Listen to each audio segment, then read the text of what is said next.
Salut à tous les amis, bienvenue sur Carton Rouge TV, la chaîne des supporters de l'ASS. Très heureux de vous retrouver pour la première vidéo de cette année 2026. C'est évidemment l'occasion pour moi de vous présenter tous mes vœux de bonheur, de réussite. Et là, j'ai quasiment envie de commencer cette vidéo avec ce que je fais d'habitude en fin de vidéo, c'est-à-dire prenez soin de vous, de vos proches, et bonne année, surtout bonne santé. C'est ça le plus important. Franchement, la vie est parfois compliquée et donc il faut éviter de se prendre la tête pour des bêtises. Il faut profiter de chaque instant, notamment profiter de ses amis, de ses proches. Voilà, la vie est courte, donc faut pas se prendre la tête, faut rester positif, optimiste, se dire que le meilleur est à venir. En tout cas, c'est comme ça que je fonctionne. Il faut toujours avoir de l'énergie. Alors, c'est pas toujours facile, parce que la vie n'est pas facile. C'est pas un long fleuve tranquille. Mais franchement, je vous souhaite le meilleur pour cette année 2026 et évidemment, je nous souhaite à nous supporters stéphanois, et vous me voyez venir, une montée en Ligue 1 qu'on attend tous, une montée en Ligue 1 et c'est tout, rien d'autre, c'est tout. La montée en Ligue 1, on en a besoin, on en a envie. On ne mérite pas, nous supporters stéphanois, de vivre ce qu'on vit depuis tant d'années. Un public aussi fidèle, aussi chaleureux, j'en perds ma voix d'ailleurs quand je dis ça. Et franchement, on demande juste une montée en Ligue 1 en fin de saison et ça suffira à notre bonheur.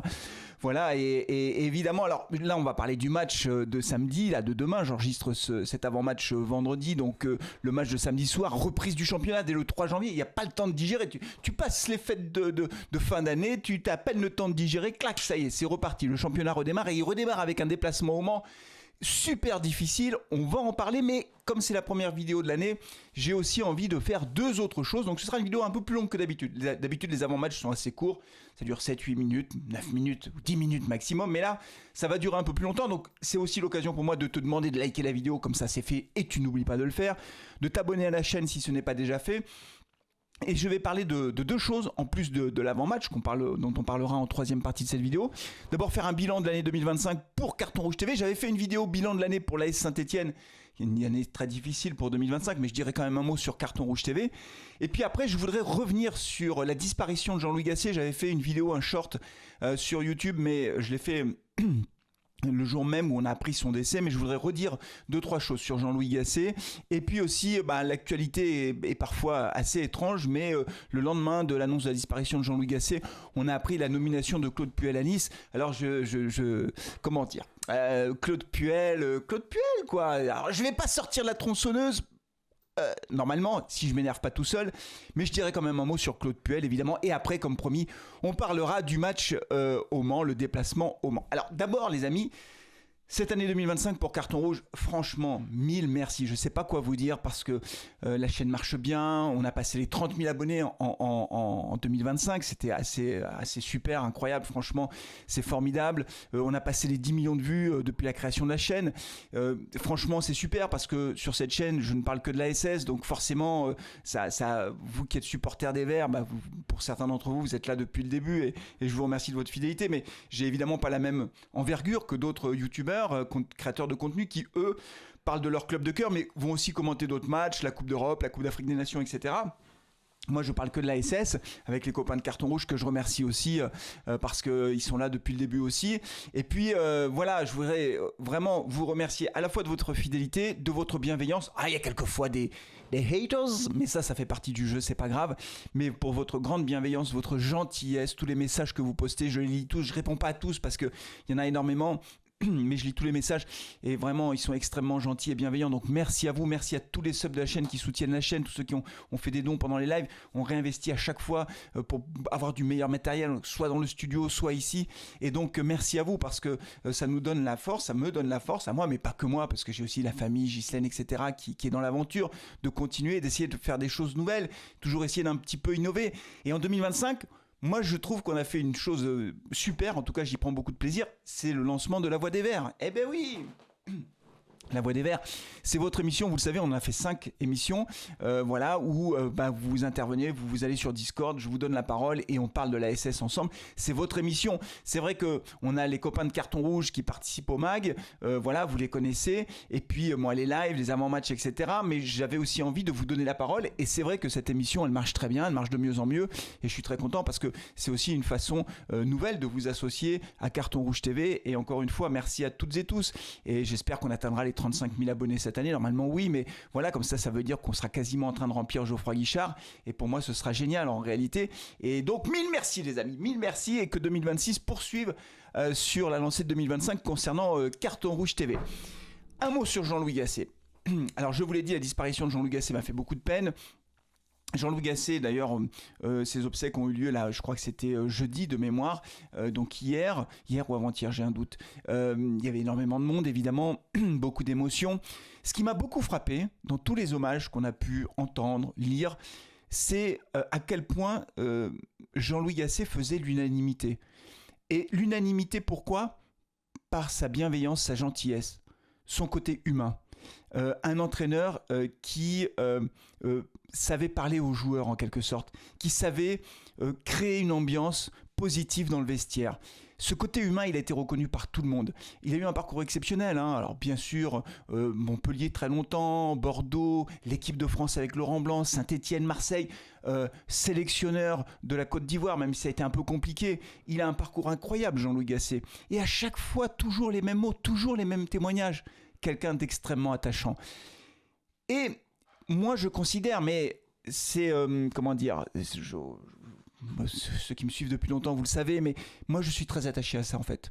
Je suis très attaché à cette bienveillance, à ce côté humain. C'est vrai pour le foot, pour investir de foot, pour manager les joueurs, mais c'est vrai en entreprise aussi. C'est vrai dans la fonction publique, les fonctionnaires. On ne peut pas manager par la terreur. Ce n'est pas productif. On ne peut pas manager par l'intimidation, par des coups de colère permanents. Quand je dis ça, ça ne veut pas dire qu'il ne faut pas être exigeant. Jean-Louis Gasset était exigeant. Un manager qui est bienveillant avec ses équipes, il est exigeant aussi. Ça va de pair d'ailleurs, bienveillant mais exigeant. Chacun sait ce qu'il doit faire, mais le côté humain du personnage, moi, m'a beaucoup plu. Et quand on regarde les résultats qu'il a obtenus à Saint-Étienne, quand il arrive à mi-saison, qu'on est au fond du classement, il fait venir plein de joueurs. Mathieu Debuchy l'a dit, c'est Jean-Louis qui m'a fait venir à Saint-Étienne. Je ne serais jamais venu à Saint-Étienne.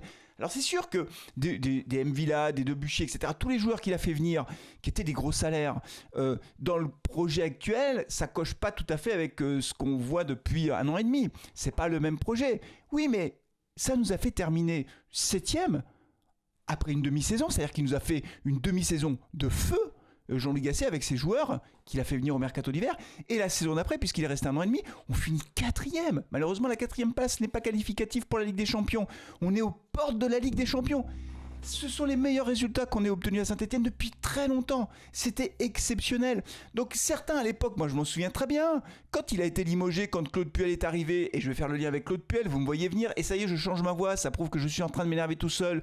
Quand Claude Puel fait son interview dans l'équipe, et qui montre de doigts, nous aidions dans le mur, sous-entendu, c'était n'importe quoi, etc., tous ces gros salaires, etc., mais c'est toujours pareil en fait, et je ne vais pas le redire parce que c'est pas l'objet de la vidéo, mais quand tu termines 4e, que tu es en Coupe d'Europe, bah ouais, tu as des gros salaires, parce que tu joues pas la Coupe d'Europe avec des joueurs que tu recrutes à 2 millions d'euros, c'est pas vrai, avec des salaires à 30 000 euros, c'est pas vrai, ça marche pas ça, tu es obligé d'avoir des internationaux ou des anciens internationaux qui sont en fin de carrière, qui ont beaucoup d'expérience, qui apportent énormément dans le vestiaire, mais qui derrière te font gagner des matchs.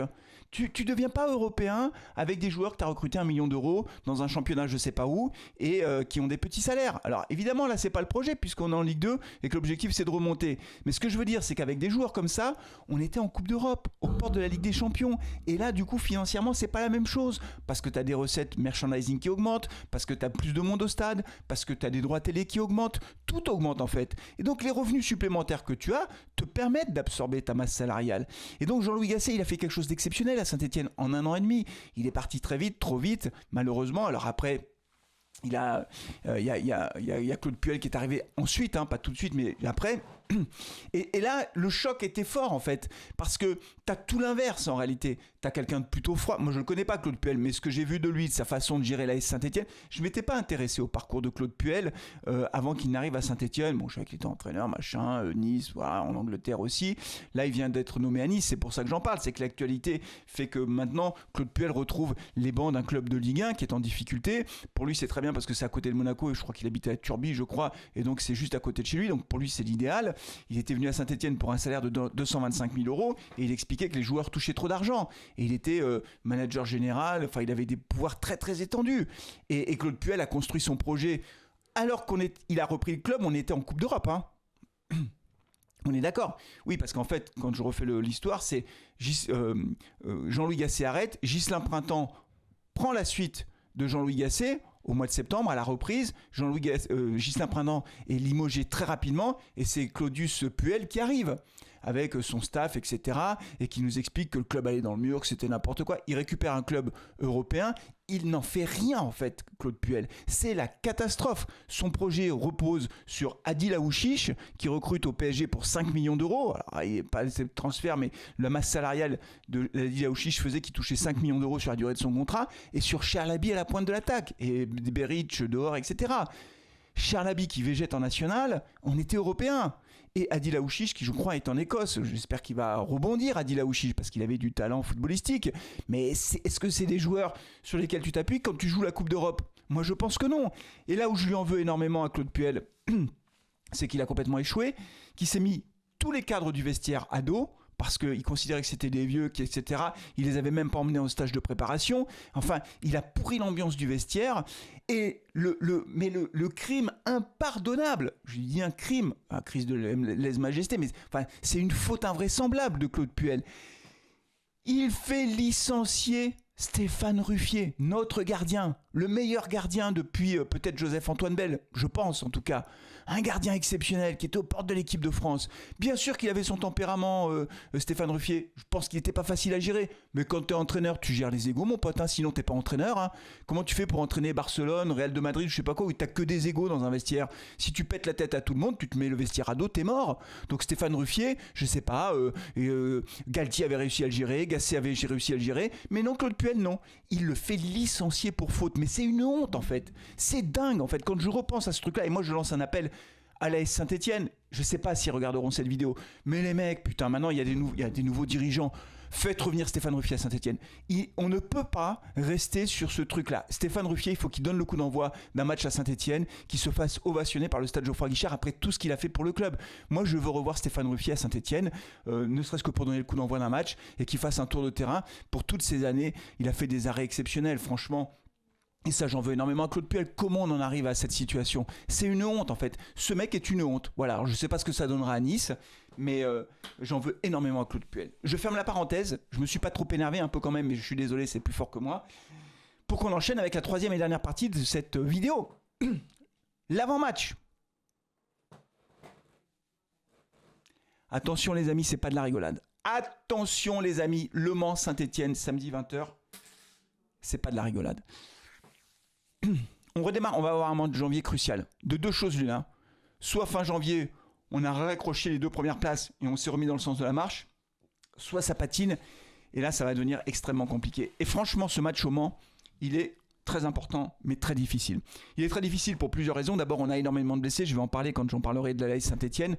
Toujours des blessés, toujours des absents. J'ai l'impression qu'on s'en sortira jamais. Chaque fois on dit ouais mais quand les blessés seront revenus, ça ira mieux. Mais ils sont toujours absents, il y en a des nouveaux de blessés. Ça n'arrête jamais en fait. Je pense que jusqu'à la fin de saison, on aura toujours autant de blessés. C'est un truc, ça ne s'arrête jamais en fait. C'est sans fin. Des blessés, des blessés, des blessés. T'en as un qui vient, t'en as deux qui partent. T'en as un qui rentre, qui reprend l'entraînement, t'en as deux qui se reblessent. C'est un truc de dingue. Mais au-delà des blessés, c'est le Mans. Alors là, moi je dis bravo. Une équipe du Mans qui est promue après avoir passé, je crois, 5 années dans la division inférieure. Le promu qui se retrouve 3e du championnat avec 30 points après 17 journées et qui reste sur une série tout match confondu, Coupe de France, etc. Je crois de 14 matchs sans défaite. Alors, je savais qu'ils avaient fait une série, mais je regarde un peu plus dans le détail. 14 matchs sans défaite. Ce qui veut dire que si on prend le classement de la 6e journée à la 17e journée, bah, Le Mans est leader de Ligue 2. Le Mans est le leader de Ligue 2 devant Troyes, devant Dunkerque, devant le Red Star, devant Reims, devant Montpellier et devant Saint-Etienne. Saint-Etienne est 7e. Voilà. Le Mans, sur ces 12 dernières journées, les 12 dernières journées de Ligue 2, a marqué 26 points. Donc 12 fois 2 points, ça fait 24. Ils sont à 26 points. Donc ils sont au-delà du rythme d'un club qui monte en Ligue 1 sur les 12 dernières journées. Saint-Etienne, nous, on a 19 points. Donc on est en dessous. Et donc nous, on est 7e et eux, ils sont premiers. Donc c'est vraiment l'équipe en forme. mais pas l'équipe en forme de 2 matchs, l'équipe en forme des 12 derniers matchs. Ils font une série impressionnante. Et franchement, moi, c'est pas une équipe que j'attendais du tout à ce niveau-là. C'est une équipe surprise. L'entraîneur Patrick Videra, à mon avis, n'est pas pour rien dans cette affaire. Alors, c'est un entraîneur moi, je me suis un peu intéressé à son profil. Il a beaucoup entraîné en Corse, mais il a eu ses diplômes, je crois, l'année dernière pour pouvoir entraîner des clubs professionnels de Ligue 2 notamment. Et franchement, il fait des miracles en fait. J'ai regardé aussi leur mercato d'été. Je me suis dit, ils ont recruté des joueurs. 0 €. Soit c'est des transferts libres, soit c'est des prêts, 0 € dépensés. Et les mecs, ils ont 30 points comme nous. Nous, on est 3e, puisque le Red Star est devant et que 3 est devant. Et les gars, ils enchaînent, quoi. Ils nous ont battus à domicile 3-2 à Geoffroy Guichard. J'ai re-regardé les buts. Le premier but, c'est un but de gag. Ferreira, on ne sait pas où est-ce qu'il est. Le deuxième but, c'est Ferreira qui fait un tacle dans la surface de réparation, penalty. Et puis le troisième but, c'est comme d'habitude, un centre devant Gauthier Larsonneur. Il y a un mec au deuxième poteau qui reprend. Franchement, rien à dire. Alors nous, il y a Tardieu qui avait mis un coup franc exceptionnel et puis après qui a transformé un penalty suite à une faute imaginaire sur Stassin. Mais on perd 3-2 en fait. Donc, objectivement, si on regarde froidement les résultats du Mans, les résultats de Saint-Étienne, ce qui se passe depuis plusieurs matchs, le Mans est favori. Bon, alors c'est peut-être finalement pour nous plutôt une bonne chose. On se souvient que quand on s'est déplacé à 3, moi j'étais très inquiet en me disant 3, ils sont en pleine bourre, etc. Finalement, on connaît le résultat à 3, ça a été très positif. Et donc là, peut-être qu'on aura la même chose, peut-être. Mais en tout cas, franchement, ce sera un match très difficile. Alors pour terminer sur le Mans, avant de parler de Saint-Étienne, Le Mans, il y aura 25 000 spectateurs, le stade est plein, et le parcage stéphanois aussi sera plein, donc ça c'est une bonne nouvelle, il y aura 1200 spectateurs stéphanois qui seront là, 1200 supporters, donc bon déplacement les gars, profitez-en bien les gars et les nanas, tout le monde bien sûr, voilà, profitez-en bien, mettez une belle ambiance, parce que je crois que l'équipe en aura besoin, ce sera une belle soirée de foot, avec un choc au sommet de la Ligue 2. Alors juste peut-être pour les autres chocs, il y a quand même 3, le leader qui reçoit le Red Star deuxième, donc c'est vraiment une journée assez exceptionnelle puisque le premier reçoit le deuxième et le quatrième reçoit le troisième, donc là il va se passer des choses au classement et ce sera très intéressant de suivre l'ensemble de ces résultats. À noter également que on a d'autres matchs, je cherche Montpellier recevra Dunkerque, là aussi c'est un match très important, c'est lundi, voilà, donc toutes les équipes du haut de tableau en fait se rencontrent, donc voilà, c'est une journée extrêmement importante. Je vais vous sortir la phrase, je vais pas dire bateau, mais qu'on sort à chaque fois dans ce genre de match, c'est un match à 6 points. Parce que si 3 nous bat, ils nous mettent à 3 points derrière eux. Et là, évidemment, moralement, après le match nul à domicile face à Bastia, ce sera extrêmement compliqué. Voilà, il faudra s'en remettre, mais ce sera difficile. Alors, du côté de l'AS Saint-Étienne, les mauvaises nouvelles s'enchaînent.